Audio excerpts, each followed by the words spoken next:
Hola a todos y bienvenidos a la Chuleta de Osler. Esta es la segunda parte del video de la insuficiencia renal, donde en el primero habíamos hablado acerca del glomérulo y un poquito pinceladas del filtrado. En esta parte me gustaría hablar acerca de los mecanismos por los cuales ocurre más o menos filtrado.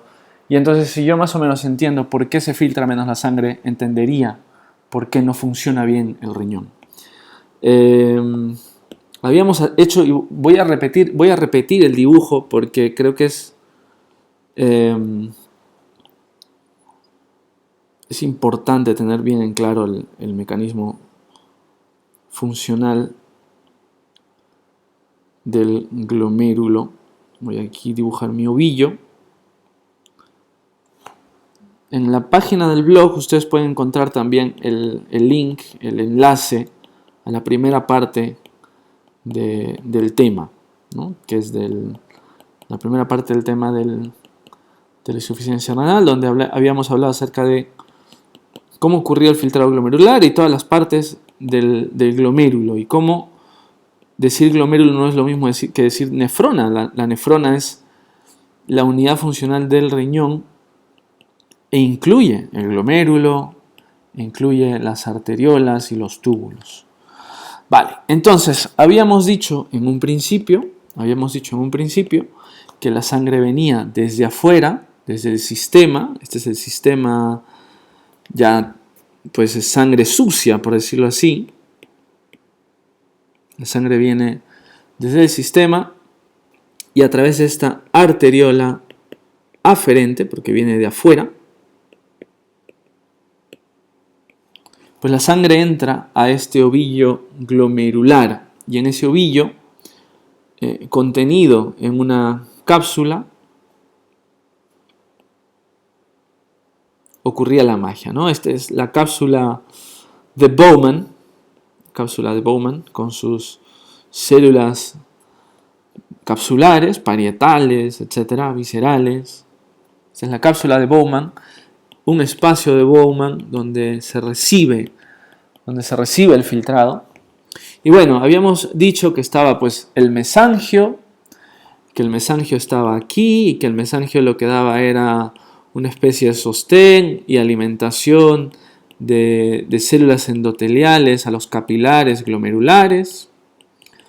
Estaba ahí y habían células mesangiales dentro del glomérulo, fuera del glomérulo, eran células mesangiales intraglomerulares, células mesangiales extraglomerulares. Todo ese aparato, como está al lado del glomérulo, se llama aparato yuxtaglomerular, está al lado.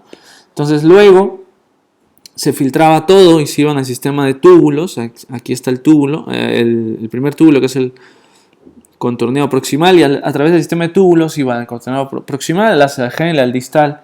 Y cuando regresaba, el túbulo contorneado distal pasaba al lado, justo pasaba al lado de la arteriola eferente y aferente. Este vendría a ser el túbulo contorneado distal. Entonces, había una especie de radar o estructura radar que detecta si es que las sustancias metabólicas en las arteriolas son las adecuadas, y si había un déficit o un exceso, se producirían sustancias hormonales para regular el contenido metabólico de la sangre. Ese sistema se llamaba mácula densa. Aquí está la mácula densa, y era uno de los mayores productores de renina. La mácula densa detecta la arteriola y así hace que los túbulos reabsorban más o menos contenido. Entonces ya tenemos aquí el dibujo básico, lo que habíamos hecho en la primera entrega. Y me voy a enfocar un poco en cómo sucede el filtrado. Entonces la sangre viene por aquí. La sangre viene por la arteriola aferente. Vamos a utilizar otro color, el color propio de las arteriolas. Aquí está. La sangre viene por la arteriola aferente, entra al ovillo glomerular, hace todos estos giros por los capilares, y en el espacio de Bowman, dentro de la cápsula de Bowman del glomérulo, mientras va pasando, se filtran sustancias. gracias a unas estructuras a manera de pies, dicen que cuando las ves por el microscopio pues parecen pies, se llaman podocitos. Los pedicelos, dicen los podocitos, ¿no? El mesangio genera la base, la membrana basal, donde se posan los capilares y los podocitos. Por eso dicen matriz mesangial, que se encarga de eso, básicamente de producir una base de sostén, una membrana basal contra las que van algunos anticuerpos, producen sangrados. Y tenemos pues las vasculitis, con la onomatosis de Wegener y esas cosas, el good pasture y esas cosas, porque tienen anticuerpos contra la membrana basal glomerular, es justamente aquí. Entonces, estos son los podocitos. Y entonces, gracias a ello, en parte al menos, se produce el filtrado. Entonces, la sangre que está pasando por el ovillo, está pasando sangre por el ovillo y de repente se filtra. Sale agua, pasa también solutos, sodio, potasio, calcio, magnesio, pasan moléculas, el bicarbonato, etcétera, hidrógenos. Todo esto pasa a ese espacio de Bowman. Todo ese filtrado, crudo, rudo, sin ninguna selectividad, pasa a ese espacio y luego se dirige al sistema tubular. Y en los túbulos sucede otro tipo de magia donde se reabsorben sustancias. Esa orina primitiva pasa por los túbulos con torneo proximal, distal, por el asa de Henle. Y luego, este es en su paso a través del túbulo contorneado distal, que viene regresando. Vamos a poner aquí túbulo contorneado distal. Túbulo contorneado distal. Entonces, pasa por ahí y se reabsorben sustancias que son esenciales. Si el organismo tiene poco sodio, entonces la mácula densa producirá renina para que al final haga aldosterona y se reabsorba más sodio. Entonces esa es la reabsorción. La reabsorción desde el túbulo de vuelta a los capilares. Entonces esto regresa, ocurre una reabsorción y esa reabsorción es diferente en cada parte de los túbulos contorneados, es decir, en el túbulo contorneado distal hay una primera reabsorción de muchas sustancias, en el asa de Henle sodio, cloro, potasio, en la rama descendente otras cosas, en la ascendente otras cosas, en el contorneado distal otras cosas y al final en el túbulo colector hay reabsorción de agua gracias al ADH. Entonces cada parte del sistema tubular tiene su reabsorción de ciertas sustancias. Y así, al final, porque la arteriola eferente va acompañando a todos los túbulos, se van reabsorbiendo sustancias y se limpia, por decirlo así. Entonces, de las cosas que más se van en la orina, porque esto ya se va a los túbulos colectores, de las cosas que más se van será creatinina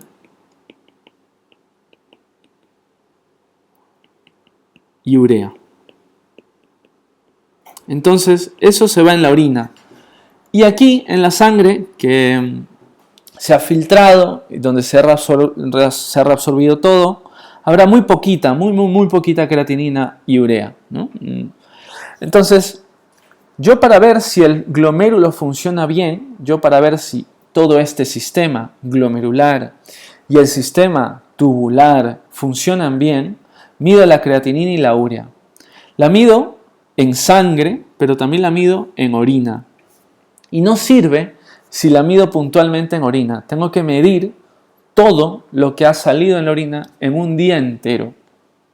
A eso se le llama aclaramiento de creatinina en 24 horas, ¿no? Un clearance de creatinina de urea en 24 horas son productos nitrogenados. Entonces, yo mido eso en la orina en un día y tengo una idea de cómo funciona el glomérulo. Cuando el glomérulo no funciona y estos capilares se esclerosan, vamos a suponer que ha habido una inflamación, un proceso inflamatorio que puede ser un ataque autoinmune directo al glomérulo es lo que se llamaría una glomerulonefritis.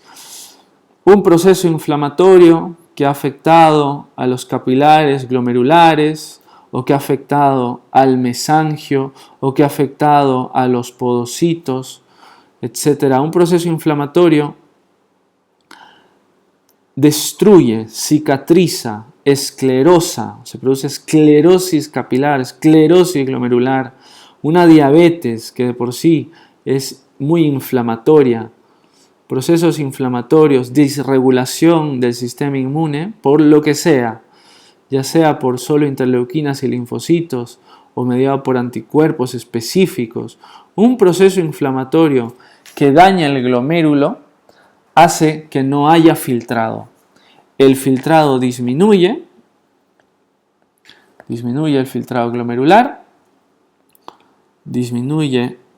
vamos a borrar esto aquí. Cualquier proceso que inflame el glomérulo produce esclerosis, inflamación y luego esclerosis. Y esto produce que después hay una disminución del filtrado glomerular. Como no funciona o como el filtrado es menor, de igual forma, aunque se trata de compensar, el sistema tubular no va a producir, no va a limpiar nada, es decir, no va a haber un filtrado adecuado y está por gusto. Este sistema tubular a lo mejor hasta recibe poco líquido, poco fluido, y entonces hay una disminución en ese clearance de creatinina. La cantidad de creatinina que sale en una orina de 24 horas va a ser menor. Y por el contrario, donde sí que empieza a subir es en sangre, porque se ha quedado ahí. Aumento de la creatinina y aumento de la urea. Hay una hiperuricemia. Hay un aumento de la creatinina debido a que ha habido un daño glomerular directo. Un daño glomerular directo, eso se llama glomerulonefritis. Y existe una serie de glomerulonefritis que no voy a decirlas aquí, que se asocian, cada una se asocia a distintas enfermedades, ya son componentes ya un poco más memorísticos, que tienen que ver con la forma que activa la forma que activa el sistema inmune a través de anticuerpos o a través de linfocitos, reacciones cruzadas con otras infecciones, por ejemplo una infección por estreptococo, Piógenes puede ser una reacción cruzada que hace que haya una glomerulonefritis, etc. Inmunoglobulina A, inmunoglobulina G, lo que sea. Se produce una destrucción de estos capilares, de las partes del glomérulo y no hay filtrado. Y eso genera, obviamente, una mala función renal, un mal filtrado glomerular. Hace una glomerulonefritis que está produciendo un aumento de la creatinina y de la urea. Eso es ya un indicativo de que no funciona el riñón. Si no funciona el riñón no es suficiente y eso se le llama insuficiencia renal o fallo renal. Pero esto es por un daño directo al glomérulo. Sí que es cierto que hay lesiones que alteran o inflaman directamente los túbulos. Una necrosis tubular aguda.